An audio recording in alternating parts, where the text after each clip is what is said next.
C'est le coup. Tu cries le cœur. Les vrais boxeurs, on les connaît quand ils montent sur le ring. On te donne, tombe, tu te relèves. Tombe. Toi, tu ne t'es jamais battu. Tu cries, je suis victorieux dans le Seigneur. Le jour où une petite tempête vient, tu cries partout.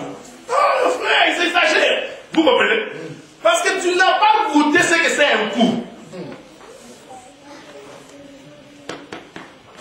Là-bas, Orpa va faire le chemin retour. Maintenant, Naomi va faire la marche vers.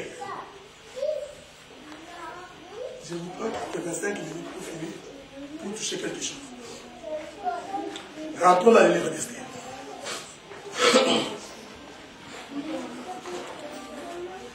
Esther,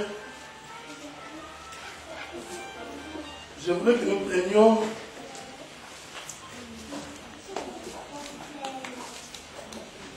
le chapitre. Attends. Oui, je voulais que nous prenions le chapitre 3, je crois.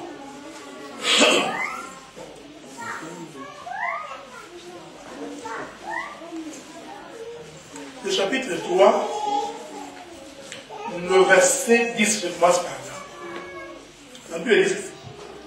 Il dit, sois bénie de l'Éternel, ma fille. Ruth.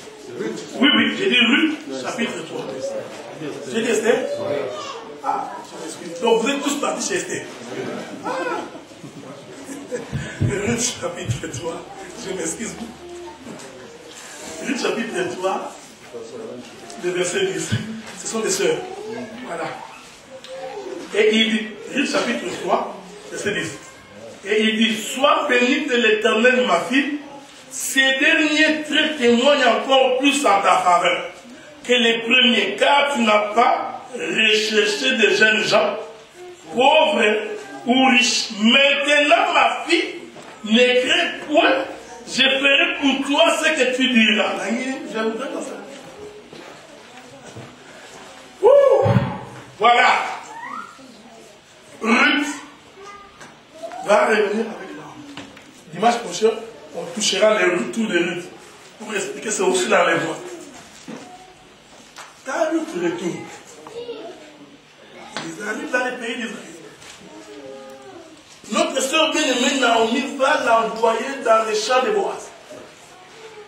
La Bible dit que quand Boaz va voir Ruth, écoutez maintenant, Boaz va appeler Ruth ma fille. C'est l'évangile de commence. Or, le livre de Genèse 19 nous a dit que Lot, le père, est sorti avec sa fille. Maintenant, nous voyons Ruth la Moabite. Il va se présenter devant Boaz. Boaz regarde Ruth. Il appelle Ruth ma fille. Parce que Boaz, c'était le frère d'Elimelech. Écoutez. Boaz, par rapport à Ruth, c'était son père. Il avait les doigts de l'âge. Et je veux que vous me suiviez parce que c'est ici que nous sommes en train de tourner pour comprendre que quand le père va avec sa fille, le père devient le fils. Suivez-nous bien. C'est ici que vous n'avez pas vu l'autre changer de costume. Quand l'autre est allé avec sa fille, ce n'était plus l'autre le père. Je vais me répéter bien pour que personne n'échappe. Regarde comment le frère Roger avait été en train de me regarder. Alléluia. Écoutez. Quand Boaz voit Ruth, il n'a pas appelé Ruth ma femme. Mais pourtant, il va épouser Ruth, qui va devenir sa femme. Mais quand il appelle Ruth, il appelle ma fille. Maintenant, nous saisissons que la relation a commencé comme la relation du père à la fille. Mais quand il se marie, ce n'est plus le père et la fille, ça devient le époux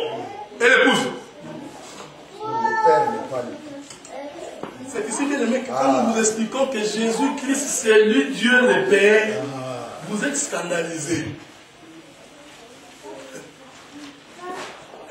Écoutez, il regarde. Parce que la fille de l'autre, c'était sa fille. Mais vous allez comprendre quel mouvement va se faire. Avant que l'autre puisse partir avec sa fille, il fallait d'abord qu'il puisse boire du vin. Là, les interprètes de l'évangile vont le vin, c'est le Saint-Esprit. Bien, oui, je suis d'accord avec vous. Mais moi, ici, je n'explique pas ça comme ça. Philippiens chapitre 2.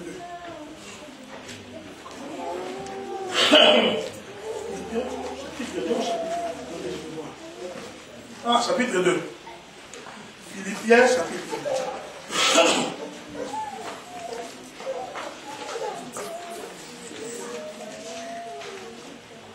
Je vais commencer par le verset 3. Je veux que nous lisions ces versets tout en ayant dans votre esprit Lot et sa fille. Parce que c'est ici que vous allez voir comment Lot devient le fils. Philippiens chapitre 2, verset 3. L'Écriture nous dit ceci. Ne faites rien par esprit débattu ou par vaine gloire, mais que l'humilité vous fasse regarder les autres comme étant au-dessus de vous-même. Que chacun de vous, au lieu de considérer ses propres intérêts, considère aussi ceux des autres. Ayez en vous les sentiments qui étaient en Jésus, lesquels, existant en forme de Dieu, n'a point regardé. N'a point regardé comme une proie à arracher d'être égal avec Dieu. Arrêtons-nous là d'abord. Ici, le bien-aimé Paul nous explique que Jésus est égal à Dieu. Ce n'est pas moi, l'Écriture dit. Il dit clairement que Jésus, faisons les mathématiques, il dit, il n'a pas regardé comme une proie arrachée d'être égal avec Dieu. Donc, Jésus égale Dieu. Donc, il démontre d'abord que Jésus, dans la divinité, il est Dieu. Maintenant, il va faire une démarche prophétique ici. Il dit, il s'est dépouillé. Donc, il quitte la position du Père. Il est devenu semblable à un homme. Est-ce que vous comprenez ce que nous disons? Nous sommes en train d'expliquer l'homme. L'homme, c'était le Père. Mais il n'a pas regardé sa position d'être Père par rapport à sa fille. Il va enlever les postures du Père. Il va revêtir les fils pour pouvoir se marier. Parce que les pères ne se marient pas. Oh, papa s'est marié. Comment papa s'est marié? Il n'y a que les fils qui se marient. Les fils se marient pour devenir père. Le père, il est père, ça veut dire qu'il était déjà marié. Paul explique ça, parce que les Écritures sont les... Paul explique. Il dit qu'il était Dieu. Mais il n'a pas regardé cette position. Maintenant, il s'est dépouillé. C'est ce dépouillement-là que moi j'appelle le vin. Je sais que dans l'évangile éternel, vous marchez avec le vin. Ça, je sais. Mais ici, je préfère ne pas dire le Saint-Esprit. Je prends ça par le dépouillement. Remarquez. Comme je suis là, je ne peux pas me déshabiller devant vous. C'est possible. Mais si je prends de la vodka et que ça me monte jusque là, vous serez étonné. Comment je vais changer de costume? C'est un peu cette folie de l'esprit. Dieu sauve dans la folie. Cette folie-là de comment le Père va avec la vie. Nous te disons c'est dangereux, faites attention parce que le Père est en train de changer de position. Vous comprenez que ce n'est plus les pères, c'est les fils. C'est pourquoi Boaz, qui était de la même lignée qu'Elimelech, donc il était le père.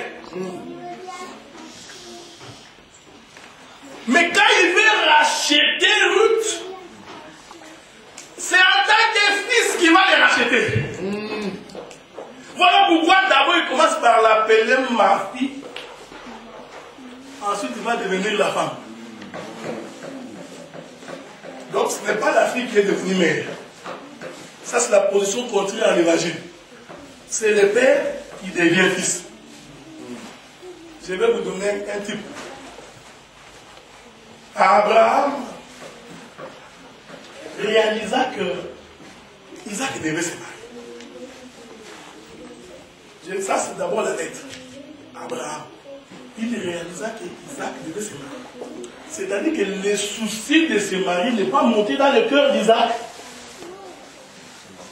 C'est monté dans le cœur du père. Remarquez, ce n'est pas Isaac qui a eu envie de se marier. C'est ça l'évangile. C'est le papa. C'est en lui que le désir de se marier montait en regardant les fils.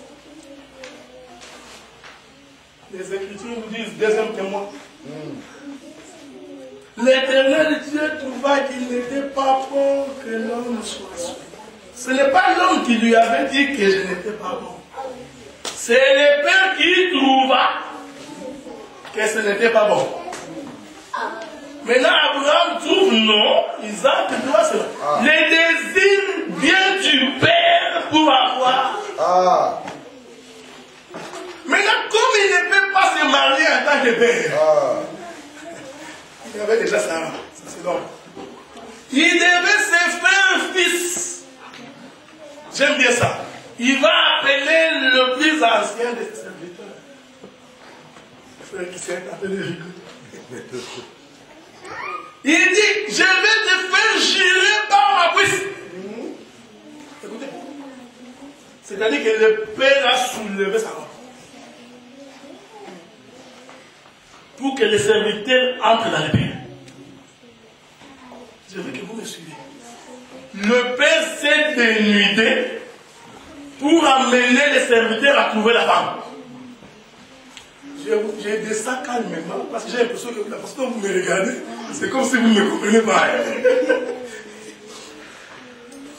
Écoutez, Abraham a dit à son serviteur, je prendrai ta main, je mettrai sur ma cuisse, je vais te faire jurer. Par ta main sur ma cuisse, que tu trouveras une femme pour mon fils. Or, pour que les serviteurs mettent la main sur la cuisse d'Abraham, Abraham a soulevé sa robe. Nous sommes en train de vous expliquer. Abraham s'est déshabillé. C'est le terme. Pour permettre au fils de voir la femme. Pour permettre au fils de rencontrer la fille. C'est le père qui ressent les désirs, qui se déshabille pour qu'Isaac puisse sortir. Voilà pourquoi Jésus va dire, qui m'a vu a vu le Père. Je suis le Père dévoilé. Voilà pourquoi l'autre, quand il est allé avec sa fille, ce geste-là, c'était un geste prophétique du Père qui porte l'attribut du Fils pour trouver une femme qui va donner naissance à un fils qui naîtra dans le monde. Voilà pourquoi nous sommes nés dans le monde. Dans le pays de Moab. Là. Mais nous descendons d'Abraham. C'est ici que dans l'évangile éternel, nous répétons. Ceux qui croient et qui ont la vie éternelle sont descendus de Dieu. Oh, la Bible dit, quiconque croit, ce n'est pas quiconque croit, ne peut croire que le fils d'Abraham. Voilà pourquoi il s'est retrouvé dans le pays de Moab. C'était le sang de l'autre, le sang du Père, mais qui se manifeste dans le Fils. Voilà pourquoi Boaz, quand il a rencontré Ruth, il va l'appeler ma fille. D'abord, quand vous prenez comme ça,